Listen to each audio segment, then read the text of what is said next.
E a gente começa aqui com números tristes. Olha, as denúncias de violência contra pessoas idosas representaram, em 2019, 30% do total de denúncias de violações de direitos humanos, o que somava em torno de 48.500 registros.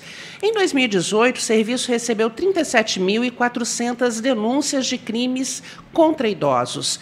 No fim do ano passado, com o isolamento social imposto pela pandemia de Covid, o número observado aumentou 53%. Muito, hein? Passando para 77.180 denúncias. No primeiro semestre de 2021, o Disque 100 já registra mais de 33.600 casos de violações de direitos humanos contra o idoso no Brasil. O número chama a atenção e serve de alerta neste Dia Mundial de Conscientização da Violência contra a Pessoa Idosa. Para falarmos sobre esse assunto, vamos conversar agora com a presidente do Conselho das Pessoas Idosas de Cachoeiro de Itapemirim, Marilene Depes. Marilene, boa tarde, é um prazer recebê-la aqui no Sobretudo. Boa tarde, o prazer é todo meu. Que bom estar aqui junto de vocês essa tarde, junto com todas aquelas pessoas que estão nos ouvindo, nos assistindo.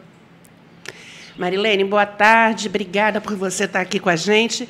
Agora, qual a importância do Dia Mundial de Conscientização da Violência contra a Pessoa Idosa? Qual a importância de discutir esse tema? É porque tudo aquilo que fica velado, fica escondido, ele acontece e ninguém sabe. Quando você coloca uma data específica, já muda. Porque hoje todas as pessoas estão discutindo exatamente isso. Números, as situações de violência que estão acontecendo contra os idosos. Isso é muito importante. É muito importante debater para esclarecer. Agora, os casos de violência contra as pessoas idosas no Brasil vêm aumentando muito desde o início da pandemia. O que é feito e o que pode ser feito para proteger esses idosos? Primeira coisa é denunciar.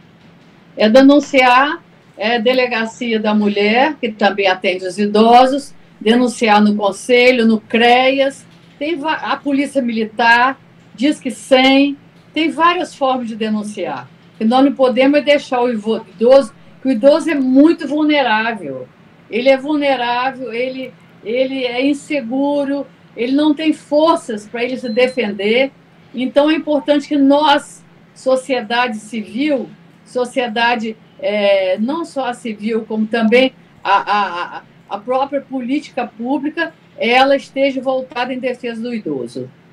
E a gente tem o Estatuto do Idoso, né, Marilene? A gente sabe que ele garante os direitos legais das pessoas idosas, mas, na prática, a gente sabe que os poucos direitos que os idosos têm não estão sendo cumpridos. O que está faltando para colocar essa lei na prática no Brasil? Por que acontece tantos arroubos aí contra os idosos? Primeiro é conhecimento. Segundo, a violência. A violência maior que acontece é a patrimonial. O idoso tem a casa própria, a família se aposta da casa e coloca o idoso num quarto lá atrás, isolado da família, e naquilo que é a propriedade dele. O idoso tem seu cartão, ou de benefício, ou de aposentadoria. Esse cartão fica com o filho ou com o neto, que utiliza para aquilo que ele quer, o que quiser. Então, tem pessoas da própria família que estão vendo que estão acontecendo essas atrocidades contra o idoso, que tomem frente, que defendam. O idoso precisa de defesa, precisa de advogados familiares que veem essa situação acontecendo e que defenda o seu idoso. O idoso precisa de defesa e de denúncia. A maioria das violências acontece nas casas e com familiares, netos, sobrinhos, que pegam o cartão e muitos até abatem no idoso se ele não quiser entregar o cartão. Então, o que a gente vê hoje é muita violência patrimonial. Junto com ela, a violência física, a violência moral. Você é velho, você não presta para nada. Colocar, não deixar o idoso comer na mesa junto com a família, porque na hora que ele come, a comida cai. Todos isso são desrespeitos. O idoso tem que ser respeitado na condição dele de idoso. Agora, muitos idosos, eles não denunciam as agressões sofridas. De que forma o Conselho Municipal vem trabalhando para mudar essa realidade? Ele não denuncia porque tem medo. Ele é dependente. Muitos estão acamados. Como é que ele vai denunciar aquela pessoa que está cuidando dele? É muito difícil a situação do idoso. É muito difícil. Porque ele depende. Ele é totalmente dependente. Então, o idoso, enquanto ele é lúcido, ele é esperto, ele tem que ter conhecimento dos direitos dele, escolher alguém da família que ele possa confiar, porque vai chegar no momento que ele vai precisar de ser cuidado. Ele vai ter que entregar o patrimônio dele para alguém da família. Então, ele tem que tentar ser o mais esperto possível, enquanto pode, para não ficar numa situação de desespero no final da vida, de abandono no final da vida, porque muitos estão numa situação de abandono total. E a gente pode denunciar, o Conselho, CRER, Delegacia, Polícia Militar, todos estão atentos. O idoso ele não pode ter seus direitos violados. E o Estatuto do Idoso ele é muito claro. Desde 2003 existe o Estatuto para defender esses direitos dos idosos. Agora, Marilene, a violência física ela é mais visível, né? É mais fácil você enxergar ali uma pessoa que está maltratada fisicamente. Você falou aí da violência patrimonial e financeira. Primeiro, como ver que esse idoso está sendo vítima dessa violência, que o filho fala, não, peguei o cartão do meu pai aqui para comprar remédio para ele. Tudo que é dele eu estou usando para comprar remédio. Às vezes não é bem assim. E, nesses casos, como a vítima também pode proceder? Ou o idoso ou alguém que está vendo essa situação acontecer? Ele tem que pedir socorro. Às vezes, ele vai pedir socorro até um vizinho, uma pessoa de confiança. Ele tem que pedir socorro. Porque o dinheiro do idoso é para ele gastar com ele. Ele vai comprar uma comida mais gostosa, uma fruta. Não é só para medicamento. Medicamento, na verdade, hoje, a farmácia popular, as farmácias do governo, quase todo medicamento de idoso é de graça. Quase não tem medicamento que precisa de comprar. Os antigos PSF, que são hoje o USB, os idosos nesses atendimentos eles são prioridade. No UPA, prioridade. Então, o idoso não tem que ficar gastando dinheiro. Essa desculpa de remédio, ela não existe. Ela não existe. É muito raro o idoso precisar de comprar um remédio hoje. Porque os remédios são doados pelo governo. Agora, é garantia. Nós pagamos nos nossos impostos para que os idosos, né, tenham direito. Não só idosos, qualquer pessoa doente hoje tem direito de conseguir os remédios especializados de graça. É uma atribuição do governo conceder esses medicamentos.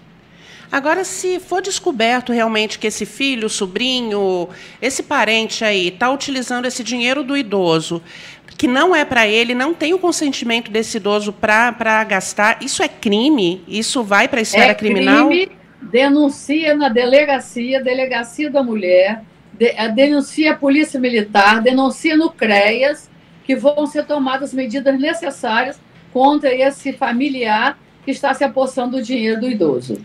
Agora, você falou muito que os idosos, eles não denunciam porque eles têm medo, porque eles são dependentes. Nesse caso, o conselho intervém de alguma maneira? A polícia pode fazer alguma coisa? Porque se sabe naturalmente. O conselho ele não tem poder de ação. Ele pode denunciar, ele encaminha. O conselho não fica sem tomar uma atitude, não. O conselho toma atitude, só que o conselho não tem essa finalidade. O conselho, ele fiscaliza, ele denuncia, ele é como se fosse um intermediário para chegar à solução.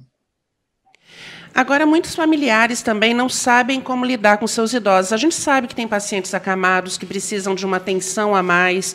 A gente sabe que tem custos também para algumas famílias que, às vezes, não tem esse dinheiro aí para estar pagando alguém para ficar ali junto com aquele idoso enquanto todo mundo está trabalhando. Essas pessoas podem estar buscando essa orientação no Conselho Municipal do Idoso? E quais são as saídas? A orientação correta é o CREAS. O CREAS fica lá na frente do Museu Rubem Braga, da Casa dos Bragas, né? Do Rubem só, do Milton, dos familiares todos, né? A gente fala Rubem porque é o mais conhecido. Mas na frente do Museu Rubem Braga tem o CREAS, ali tem psicólogo, assistente social, todas as informações necessárias. Se não quiser até o CREAS, os CRAS dos bairros, todos os bairros têm CRAS atendendo. E não fica sem atendimento, não. Liga o 100, diz que 100, procura diz que 100 para denunciar.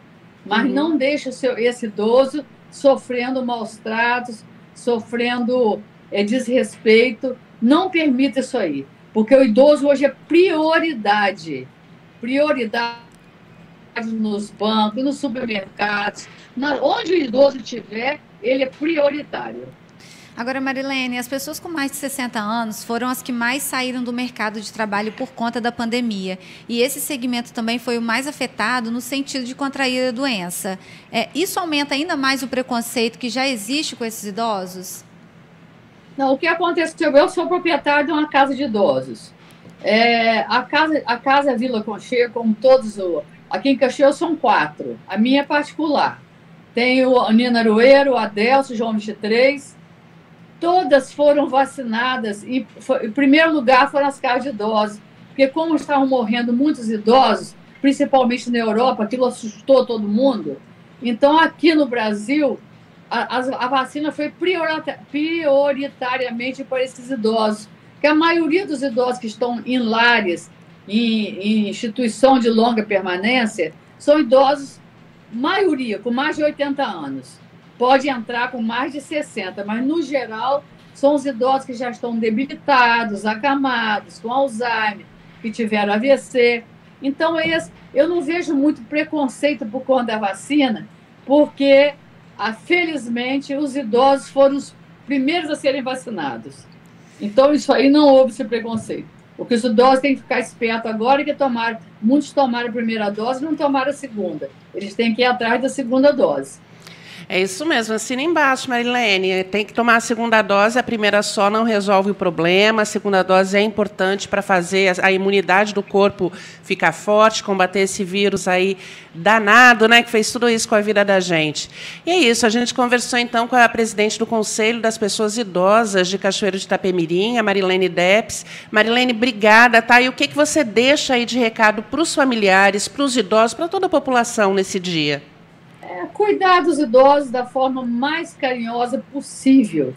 Ter atenção, cuidado, ouvir o seu idoso. Porque a família, as pessoas estão trabalhando muito, elas estão muito ansiosas. Muita ansiedade que as pessoas estão vivendo para a própria condição financeira e a própria condição do país. Está deixando a população numa ansiedade muito grande. E o idoso ele precisa principalmente de amor, carinho e paciência.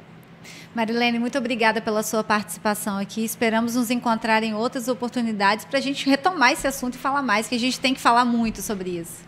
Sempre à vontade. Obrigada, boa tarde. Obrigada.